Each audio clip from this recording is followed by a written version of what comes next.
Hello नमस्कार साथियों। सभी को जय हिंद, जय भारत, नमस्कार। तो साथियों, हमारी कर्षण सीरीज जो कि काफ़ी दिनों से चल रही है साथियों, उसमें 20 क्लास हो गई है साथियों। और आज की कौन सी क्लास है? 21 नंबर क्लास है। तो सभी साथी एक बार सभी साथी शेयर ज़रूर कर दे साथियों। तो आज की हमारी क्लास को शुरू करें साथियों। तो साथियों चलिए आज की क्लास को शुरू करते हैं साथियों, जिसमें आज का हमारा पहला क्वेश्चन है, राव बिक्का का अंतिम अभियान किसके विरुद्ध था साथियों? राव बिक्का जो कि बीकानेर के शासक थे साथियों। ऑप्शन है जोहियों के विरुद्ध, रेवाड़ी हरियाणा के विरुद्ध, नागौर के पांडु गोदारा के विरुद्ध, या फिर महिपाल सांकला के विरुद्ध। चलिए साथियों जल्दी जल्दी आंसर दीजिए।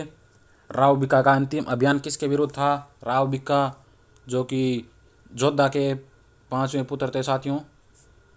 जोधा के कौन से पुत्र थे? पांचवें पुत्र थे, जो कि सर्वप्रथम बीकानेर में कब आए थे साथियों? 1465 ईस्वी में आए थे। और आते ही अपनी प्रथम राजधानी किसको बनाया था? कोडमदेसर। कोडमदेसर को प्रथम राजधानी बनाया था साथियों। तो बताइए अंतिम अभियान किसके विरुद्ध था? तो किसके विरुद्ध हो जाएगा? रेवाड़ी हरियाणा के विरुद्ध। और कब था? 1504 में। अगर पूछ ले कि राव बिक्का का प्रथम अभियान किसके विरुद्ध था साथियों, तो प्रथम हो जाएगा जोहियों के विरुद्ध। जोहिए एक जाति थी साथियों, जो कि भावलपुर बहावलपुर बावलपुर कहाँ पर पड़ता है साथियों? बावलपुर पड़ता है पंजाब। पंजाब में सतलज नदी के किनारे थे साथियों। तो सर्वप्रथम 1465 में इनको पराजित किया था। और फिर इनसे आगे आकर लाडनू नागौर पड़ता है साथियों। लाडनू कहाँ है? नागौर में। यहाँ पर एक चौहानों की एक शाखा थी, मोहिली शाखा। कौन सी शाखा थी? मोहिली शाखा। इनको पराजित किया था। और फिर नागौर और चूरू, नागौर नागौर एंड चूरू चूरू यहाँ पर साथियों दो जाटों की जाति थी। एक थे पांडु गोदारा और एक थे पालू सारण। इन दोनों में साथियों आपसी झगड़े की वजह से बीका ने फायदा उठाया और किन का साथ दिया था? पांडु गोदारा का साथ देकर पालू सारण को पराजित कर दिया था साथियों। और इनके बाद में राव बिका के और अन्य भी अभियान भी रहते, जैसे सांकला में महिपाल सांकला को भी पराजित किया था। मुस्लिम भाटी थे भटनेर उनको पराजित कर राव शेखा को छुड़वाया था। तब शेखा ने अपनी पुत्री कौन थी? अपनी पुत्री थी, उसका विवाह रंग कवरिंग का विवाह किसके साथ किया था? राव बिका के साथ किया था साथियों। तो इसी प्रकार कब किया था? 12 अप्रैल 1488 ईस्वी को बीकानेर शहर की स्थापना की थी। और उस दिन कौन सा था? वैशाख शुक्ल तृतीया, जिसके दिन अक्खा तीज के दिन बीकानेर शहर की स्थापना की गई थी साथियों। तो चलिए साथियों अगला क्वेश्चन देखते हैं। राय सिंह प्रशस्ति की रचयिता कौन थे साथियों? राय सिंह प्रशस्ति के रचयिता कौन थे? ऑप्शन है जेत जैन, महेश भट्ट, कान्हा व्यास, या फिर इनमें से कोई नहीं। तो साथियों जल्दी जल्दी बताइए राय सिंह प्रशस्ति के रचयिता कौन है? और राय सिंह कहाँ का शासक था साथियों, ये भी आप बताएंगे साथियों। और राय सिंह प्रशस्ति में कहाँ किस शासक का वर्णन किया गया है साथियों? तो प्रशस्ति के रचयिता कौन थे? जैत जैन। अगर पूछ ले कि कहाँ है राय सिंह प्रशस्ति, तो साथियों जूनागढ़ दुर्ग में है। और जूनागढ़ दुर्ग कहाँ पर है? बीकानेर में है। और राव बिक्का से लेकर राय सिंह तक का शासकों का वर्णन कहाँ किस में मिलता है? राय प्रशस्ति में मिलता है। और इसके रचयिता कौन है साथियों? जैत जैन। चलिए साथियों अगला क्वेश्चन है, क्वेश्चन नंबर 3 है साथियों। किसके अनुसार चौहानों की उत्पत्ति वत्स गोत्र, कौन सी गोत्र है साथियों? वत्स गोत्र के ब्राह्मणों से हुई है साथियों। ऑप्शन है दशरथ शर्मा के अनुसार, कर्नल जेम्स टोड के अनुसार, बिजोलिया शिलालेख के अनुसार, या फिर जीएच ओझा के अनुसार। तो साथियों किसके अनुसार चौहानों की उत्पत्ति किस गोत्र से हुई है? वत्स गोत्र के ब्राह्मणों से हुई है। तो जल्दी जल्दी आंसर देंगे सभी साथी। तो किसके अनुसार हुई है साथियों? बिजोलिया शिलालेख के अनुसार किस शाखा से हुई है? वत्स गोत्र के ब्राह्मणों से। और दशरथ शर्मा, तो शर्मा है तो शर्मा जी ने क्या कहा था? ब्राह्मणों से हुई है। और कर्नल जेम्स टोड ये विदेशी था, तो इसने क्या बताया था, विदेशी जाति से उत्पत्ति बताई थी साथियों। और जी एच ओझा ने क्या बताया है, आर्यों से उत्पत्ति बताई है, आर्यों। चलिए अगला क्वेश्चन देखते हैं साथियों। क्वेश्चन नंबर 4 है साथियों, इनमें से सवाई जय सिंह का दरबारी ज्योतिष कौन थे? इनमें से ऐसा कौन था जो कि सवाई जय सिंह, जो कि आमेर जयपुर के राजा थे साथियों, आमेर या जयपुर के शासक थे। और तो कौन हो जाएंगे, जगन्नाथ केवलाराम या फिर नयन मुखोपाध्याय या फिर उपरोक्त सभी। तो साथियों सवाई जय सिंह के दरबारी ज्योतिष कौन थे साथियों, जल्दी जल्दी आंसर दीजिए। जयपुर के शासक सवाई जय सिंह के दरबारी ज्योतिष कौन थे? तो कौन हो जाएंगे, जगन्नाथ भी थे, केवलाराम भी थे, नयन मुखोपाध्याय भी थे। तो कौन हो जाएंगे, उपरोक्त सभी। ये क्या थे, सवाई जय सिंह के दरबारी ज्योतिष थे। चलिए साथियों अगला क्वेश्चन देखते हैं। क्वेश्चन नंबर 5 है, जयपुर का कौन सा शासक खानवा के युद्ध में, किस युद्ध में है साथियों, खानवा के युद्ध में राणा सांगा की सहायता करते हुए वीर गति को प्राप्त हो गए थे साथियों? ऑप्शन है पृथ्वीराज, भगवंत दास, भारमल या फिर मान सिंह। तो साथियों जयपुर का कौन सा शासक था जो कि खानवा के युद्ध में किसका सहयोग कर रहा था, राणा सांगा का सहयोग करते हुए वीर गति को प्राप्त हो गया था साथियों? तो कौन हो जाएगा, जल्दी जल्दी आंसर दीजिए। तो कौन हो जाएगा, पृथ्वीराज कछवाहा। इनका शासनकाल कब से कब तक था, 1503 से 1527। और 1527 में क्या हुआ था साथियों, खानवा का युद्ध हुआ था। चलिए साथियों अगला क्वेश्चन देखते हैं। क्वेश्चन नंबर 6 साथियों, राजपूताना का कौन सा शासक मुगल बादशाह जहांगीर का सबसे करीबी था, करीबी या विश्वसनीय शासक था साथियों? तो राजपूताना का ऐसा कौन सा शासक था जो कि मुगल बादशाह जहांगीर का सबसे करीबी था साथियों? ऑप्शन है मान सिंह प्रथम, राय सिंह राठौड़, जगत सिंह या फिर कल्याण सिंह। तो कौन हो जाएगा साथियों, जल्दी जल्दी आंसर दीजिए।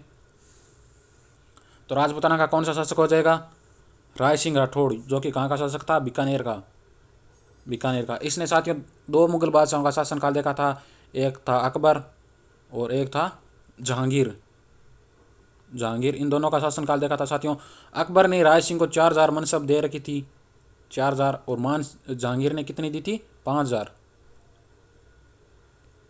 मनसब प्राप्त थे साथियों राय सिंह को। अगर पूछ ले कि मुगल बादशाह कौन है, अकबर, अकबर का सबसे विश्वसनीय शासक कौन था राजपूताना में? तो कौन हो जाएगा, मान सिंह प्रथम साथियों।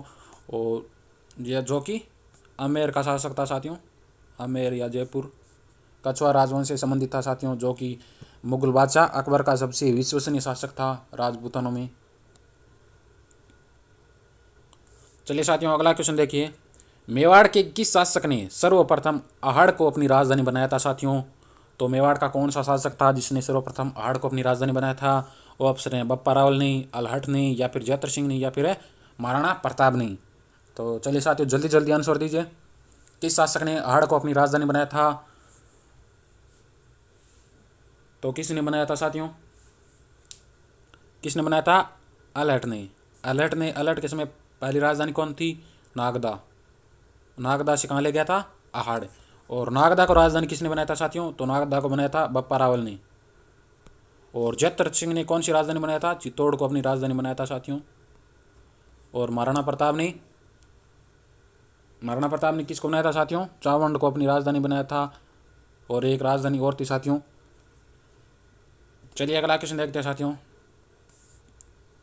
सुल्तान ए निसा क्या है, सुल्तान ए निसा की उपाधि किसकी थी साथियों? और यह भी बता दीजिए कि किसने दी थी सुल्तान ए निसा की उपाधि। ऑप्शन है मानी बाई, कृष्णा कुमारी, हरक्का बाई या फिर इनमें से कोई नहीं। तो सुल्तान ए निसा की उस उपाधि किसको थी साथियों, जल्दी जल्दी आंसर दीजिए साथियों। तो किसको थी साथियों, चलिए बता देते हैं, निसा। निसा का अर्थ होता है जंग, निसा का अर्थ क्या होता है, जंग। तो किसकी उपाधि थी साथियों? ऑप्शन नंबर ए मानी बाई की। मानी बाई कौन थी साथियों, जयपुर के कछवा राजवंश के शासक थे भगवंत दास, इनकी पुत्री थी साथियों भगवंत दास। और मानी बाई को उपाधि किसने दी थी, सुल्तान ए निसा की, तो किसने दी थी, जहांगीर ने। फिर जहांगीर का एक पुत्र था, उसका नाम था खुसरो और जहांगीर के मतभेद को देखकर फिर मानी बाई ने क्या कर ली थी, आत्महत्या कर ली थी साथियों। चलिए अगला क्वेश्चन देखते हैं साथियों। क्वेश्चन नंबर 9 है साथियों, किस शासक ने मराठों का कत्लेआम करवाया था साथियों? ऑप्शन है मान सिंह प्रथम, माधव सिंह प्रथम, या फिर सवाई जय सिंह, या फिर महिपाल सिंह। चलिए साथियों जल्दी जल्दी आंसर दीजिए, किस शासक ने मराठों का कत्लेआम करवाया था और कब करवाया था ये भी बता दीजिए साथियों। तो कब किसने करवाया था साथियों? माधव सिंह प्रथम, सॉरी माधव सिंह प्रथम ने, मान सिंह नहीं है, माधव सिंह प्रथम ने। और क्यों करवाया था साथियों? क्योंकि उसी टाइम एक संधि हो गई थी और उसके तहत कुछ 4,000 मराठा जयपुर में आ गए थे और वहाँ आकर लूटपाट करने लगे थे। तो उससे परेशान होकर माधव सिंह प्रथम ने, कौन है? माधव सिंह प्रथम ने 10 जनवरी 1751 ईस्वी को मराठों का कत्लेआम करवाने का आदेश दे दिया गया था साथियों, जिसमें 1000 मराठा मारे गए थे, 1500 घायल हो गए थे और कुछ 1500 वगैरह भाग गए थे साथियों। चलिए अगला क्वेश्चन देखते हैं।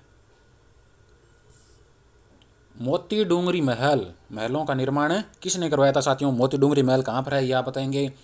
और इसका निर्माण किसने करवाया था साथियों? सवाई जगत सिंह ने, माधव सिंह प्रथम ने, मान सिंह द्वितीय ने, या फिर फतेह सिंह ने साथियों।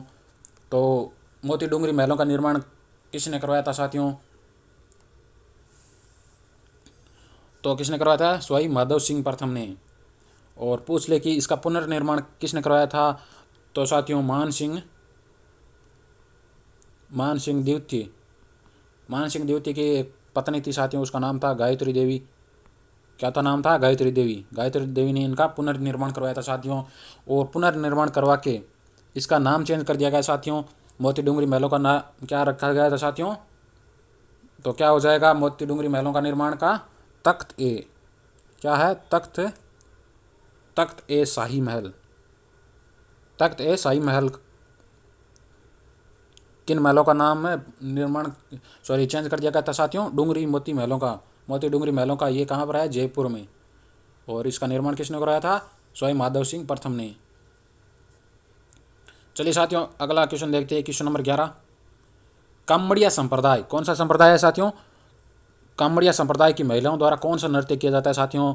ऑप्शन है घूमर नृत्य, बम नृत्य, तेरह ताली नृत्य, या फिर उपरोक्त सभी।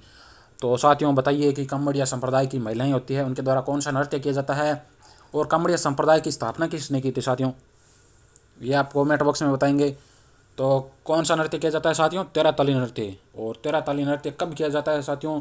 रामदेव जी का मेला लगता है उसमें, रामदेव जी का मेला होता है उसमें कामड़िया संप्रदाय की महिलाएं कौन सा नृत्य करती है? तेरह ताली नृत्य। और ये एकमात्र नृत्य है जिसमें केवल महिलाएं नृत्य करती है साथियों। और तो कामड़िया संप्रदाय की स्थापना किसने की थी साथियों? रामदेव जी ने। और अगर पूछ ले कि कामड़िया संप्रदाय की मुख्य नृत्यांगना कौन है साथियों, तो कौन हो जाएगी? मांगी बाई। प्रमुख नृत्यांगना कौन है? मांगी बाई। चलिए साथियों अगला क्वेश्चन देखते हैं। क्वेश्चन नंबर 12 है साथियों, इनमें से कौन सा नृत्य भील जनजाति से संबंधित है साथियों? इनमें से ऑप्शन दिए गए, इनमें से कौन सा नृत्य है जो कि किससे संबंधित है? भील जनजाति से। ऑप्शन है गैर नृत्य, गौरी नृत्य, द्विचक्री नृत्य, या फिर उपरोक्त सभी। तो साथियों इनमें से कौन सा नृत्य है जो कि भील जनजाति से संबंधित है साथियों? तो कौन हो जाएंगे साथियों? गैर भी है, गौरी भी है, द्विचक्री भी है। तो कौन सा हो जाएगा? उपरोक्त सभी। ये सभी नृत्य किस जनजाति से संबंधित है? तो किससे हो जाएंगे? भील जनजाति से। चलिए अगला क्वेश्चन देखते हैं। क्वेश्चन नंबर 13 है, भील जनजाति में छेड़ा फाड़ना, क्या है? छेड़ा फाड़ना से क्या तात्पर्य है? मतलब इससे छेड़ा फाड़ना से साथियों क्या अर्थ है? ऑप्शन है विवाह से संबंधित है, तलाक से संबंधित है, या फिर जन्म से संबंधित है, या फिर विवाह दो बार आ गया। चलिए अगला चलिए साथियों बताइए कि छेड़ा फाड़ना से क्या तात्पर्य है साथियों? तो छेड़ा फाड़ने से क्या है साथियों? तलाक से संबंधित है। तलाक देना यानी छेड़ा फाड़ना किससे संबंधित है? भील जनजाति से। और इसमें साथियों इसमें कुल देवता कौन से होते हैं? कुल देवता टोटम को क्या बोलते हैं? कुल देवता। टोटम मतलब साथियों पेड़ पौधों को मानते हैं, पेड़ पौधों को। चलिए अगला क्वेश्चन देखते हैं। किस दुर्ग में सभी विशेषताएं पाई जाती है केवल धानवन दुर्ग को छोड़कर साथियों? ऐसा कौन सा दुर्ग है राजस्थान का जिसमें दुर्गों की सभी विशेषताएं पाई जाती है केवल धानवन दुर्ग को छोड़कर साथियों? ऑप्शन है जूनागढ़ दुर्ग में, चित्तौड़गढ़ में, कुंभलगढ़ में या फिर मेहरानगढ़ में साथियों। तो ऐसा कौन सा दुर्ग है साथियों जिसमें सभी विशेषताएं पाई जाती है केवल धानवन दुर्ग को छोड़कर? तो कौन सा हो जाएगा साथियों? चित्तौड़गढ़। चित्तौड़गढ़ जिसे किलों का सिरमौर, किलों का सिरमौर, राजस्थान का गौरव, राजस्थान का गौरव, जो कि 3 शाखों के लिए भी, कितने शाखे, 3 शाखों के लिए भी संबंधित है। और चित्तौड़गढ़ दुर्ग का निर्माण किसने किया था? चित्रांगन मौर्य, जिसको बप्पा रावल ने पराजित किया था साथियों। चलिए अगला क्वेश्चन देखते हैं साथियों। क्वेश्चन नंबर 15 है, जोधपुर के किले का निर्माण के समय किस व्यक्ति की बलि दी गई थी साथियों? जो जोधपुर का किले का निर्माण हो रहा था तो उसमें किस व्यक्ति की बलि दी गई थी साथियों? ऑप्शन है राजा राम, रामकरण, सत्येंद्र या फिर जोगेंद्र। चलिए साथियों जल्दी जल्दी आंसर दीजिए। तो किसको दी गई थी? राजा राम को, राजा राम को। और पूछ ले कि जोधपुर का किला का नाम क्या है? मेहरानगढ़, मेहरानगढ़। और ये किस पहाड़ी पर बनाया गया है साथियों? इसको बोलते हैं चिड़िया टुक पहाड़ी पर है, चिड़िया टुक पहाड़ी या फिर चिंतामणि। और इस दुर्ग को क्या बोलते हैं? मयूरगढ़, मयूरगढ़। मयूरगढ़ क्यों बोलते हैं साथियों? क्योंकि इसकी आकृति है वो मोर के समान है साथियों। और इस दुर्ग से संबंधित एक महत्वपूर्ण बात और है जो किसने कही थी, या बताएंगे कि इस दुर्ग का निर्माण परियों, परियों और देवताओं ने करवाया है, परियों और देवताओं ने। ये किसने कहा था साथियों? ये आप कमेंट बॉक्स में बताएंगे। तो चलिए साथियों मैं बता देता हूँ किसने कहा था। रूट यार्ड, रूट यार्ड किम्पलिंग ने कहा था। किम्पलिंग ने क्या कहा था कि इस दुर्ग का निर्माण परियों और जैसे देवताओं ने करवाया है। चलिए साथियों अगला क्वेश्चन है क्वेश्चन नंबर 16, शेर खान की कब्र, कब्र नहीं है कब्र, कहाँ स्थित है साथियों? शेर खान की कब्र कहाँ स्थित है साथियों? तो ऑप्शन है लाल किले में, भटनेर दुर्ग में, आमेर दुर्ग में या फिर जूनागढ़ दुर्ग में। तो शेर खान किसका भाई था साथियों? और इसकी कब्र कहाँ पर स्थित है साथियों? ऑप्शन है ये आपके सामने है, किस में है ये आप जल्दी जल्दी आंसर दीजिए। शेर खान जो कि किसका भाई था? बलबन, बलबन का भाई था। तो इसकी कब्र कहाँ पर है साथियों? भटनेर दुर्ग में। भटनेर दुर्ग का निर्माण किसने करवाया था? भूपत भाटी का सर्वाधिक आक्रमण झेलने वाला, विदेशी आक्रमण झेलने वाला दुर्ग है साथियों भटनेर दुर्ग है। और भटनेर दुर्ग में एक शासक और की भी कब्र है साथियों जो कि बीकानेर का शासक है। वो कौन है? दलपत सिंह, दलपत सिंह। और उसकी रानियों की कब्र कहाँ पर स्थित है साथियों? भटनेर दुर्ग में, जो कि हनुमानगढ़ में है। चलिए साथियों अगला क्वेश्चन देखते हैं क्वेश्चन नंबर 17, राजस्थान की चित्रकला को भौगोलिक और सांस्कृतिक रूप से कितने भागों में बांटा गया साथियों? राजस्थान की चित्रकला को भौगोलिक और सांस्कृतिक रूप से कितने भागों में बांटा गया है? ऑप्शन है 2 भागों में, 3 भागों में, 4 भागों में या फिर 5 भागों में। तो साथियों जल्दी जल्दी आंसर दीजिए। राजस्थान की चित्रकला को भौगोलिक और सांस्कृतिक रूप से कितने भागों में बांटा गया साथियों? तो कितने में हो जाएगा? 4 भागों में। अगर पूछ ले कि किन किन में है साथियों, तो जैसे 1 नंबर है मेवाड़ी, मेवाड़, और मारवाड़, मारवाड़, ढूंढान, ढूंढान और हाड़ौती। ये तो आपको पता ही है। मेवाड़ में क्या है? मारवाड़ में जोधपुर, ये इधर का क्षेत्र आ गया। ढूंढान में जयपुर वगैरह हो गए। हाड़ौती में कोटा, बूंदी, बारा, झालावाड़, ये सब क्या किस में आते हैं? कोटा, बारा, बूंदी, हाड़ौती क्षेत्र में आते हैं साथियों। चलिए अगला क्वेश्चन देखते हैं साथियों। क्वेश्चन नंबर है 18, बीकानेर चित्रकला का स्वर्णकाल किस शासक के शासनकाल को कहा जाता है साथियों? बीकानेर चित्रकला का स्वर्णकाल किस शासक के शासनकाल को कहा जाता है? ऑप्शन है राय सिंह, अनूप सिंह, गंगा सिंह या फिर राव भिखा। तो इनमें से किस के शासनकाल को चित्रकला का स्वर्णकाल कहा जाता है बीकानेर राज्य का? तो किसके शासनकाल को कहा जाता है साथियों? अनूप सिंह को। और अनूप सिंह के समय साथियों बीकानेर में 2 चित्रकलाएं प्रचलित थी। कितनी थी? 2। एक थी उस्तकला और एक थी साथियों, एक और कौन सी हो जाएगी? मथेरणा। मथेरणा और उस्तरणा कला कहाँ की प्रसिद्ध है साथियों? बीकानेर की। उस्तकला साथियों आपको पता ही होगा, ऊँट की खाल पर, किसके खाल पर? ऊँट की खाल पर बनाई जाती है साथियों। और मथेरणा कला साथियों बीकानेर, बीकानेर के जो शासक थे उनकी साथियों छवियाँ बनाई जाती थी साथियों, उनका चित्र बनाए जाते थे। उन कला को क्या कहा जाता है? मथेरणा कला। ये दोनों कला कहाँ की प्रसिद्ध है? बीकानेर की। और किस शासनकाल में आई थी साथियों? अनूप सिंह के शासनकाल में।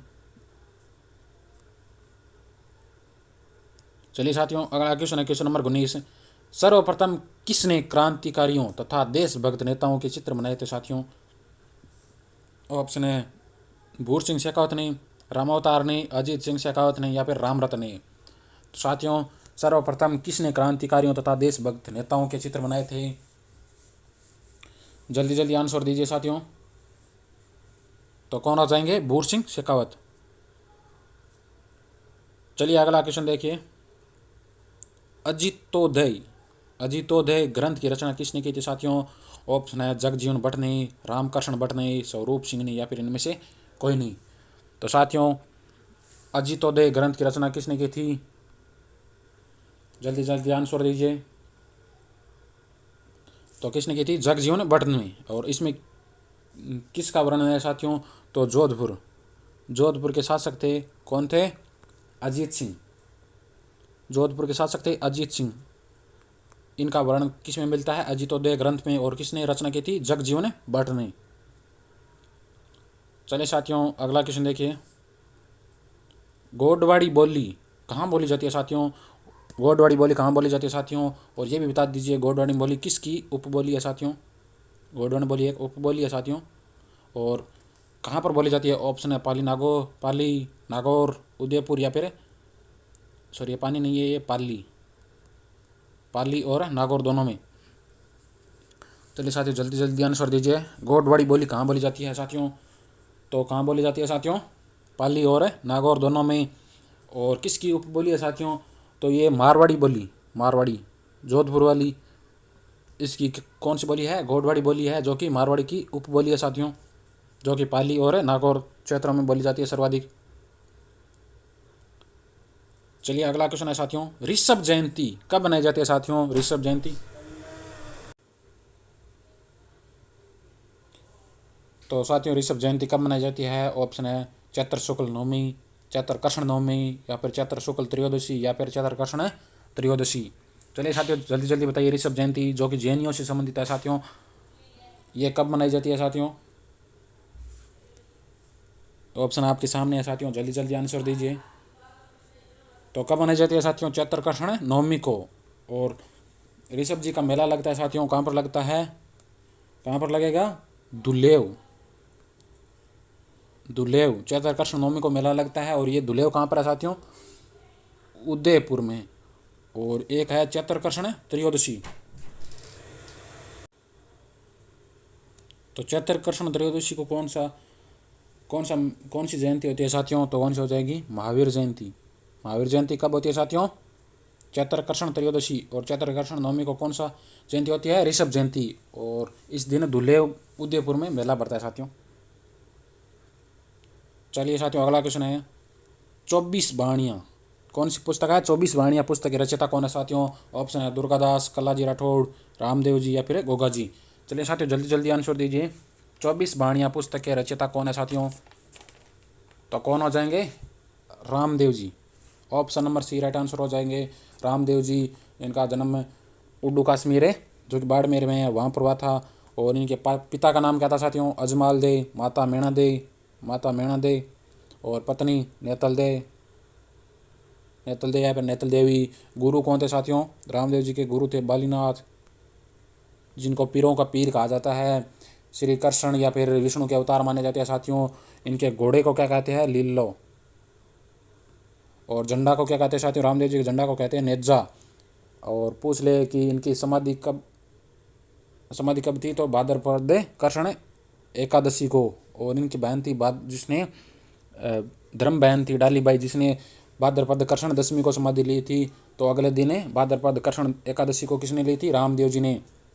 और रामदेव जी ने साथियों एक संप्रदाय भी बनाया था, जिसको क्या कहते हैं? कमड़िया संप्रदाय। तो चलिए साथियों, अगला क्वेश्चन देखते हैं। Question number 24। एकमात्र देवी जिसकी पीठ की पूजा की जाती है साथियों, एकमात्र देवी कौन सी है जिसकी पीठ की पूजा की जाती है? ऑप्शन है कैला देवी, ब्राह्मणी माता, तनोट माता या फिर शीतला माता। तो राजस्थान की या फिर एकमात्र देवी है जिसकी पीठ की पूजा की जाती है साथियों। तो कौन सी हो जाएंगी, जल्दी जल्दी आंसर दीजिए। कौन सी हो जाएगी, ब्राह्मणी माता, ऑप्शन नंबर बी। और ब्राह्मणी माता का मंदिर कहाँ है, शोरसेन, शोरसेन जहाँ कहाँ पर पड़ता है, 12 में। और इनका मेला कब बढ़ता है साथियों, मेला है माघ शुक्ल, मेला बढ़ता है माघ शुक्ल सप्तमी, माघ शुक्ल सप्तमी। और एक मंदिर और है साथियों पल्लू में, पल्लू हनुमानगढ़ में, जहाँ पर साथियों इस मंदिर में कालिका माता की, किसकी मूर्ति है, कालिका माता की भी मूर्ति है।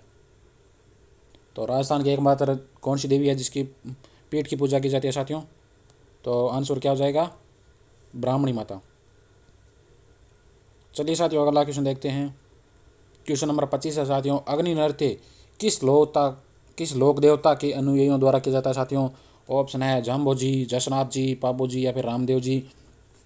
तो अग्नि नृत्य किस लोकता के अनुयायियों द्वारा किया जाता है साथियों, तो किसके द्वारा किया जाता है, जसनाथ जी के। और जसनाथ जी का जन्म कहाँ पर हुआ था, जाट जाति में हुआ था साथियों। और अगर पूछ ले कि कहाँ पर हुआ था, तो कतरियासर, कतरियासर जो कि कहाँ पर पड़ता है साथियों, बीकानेर में।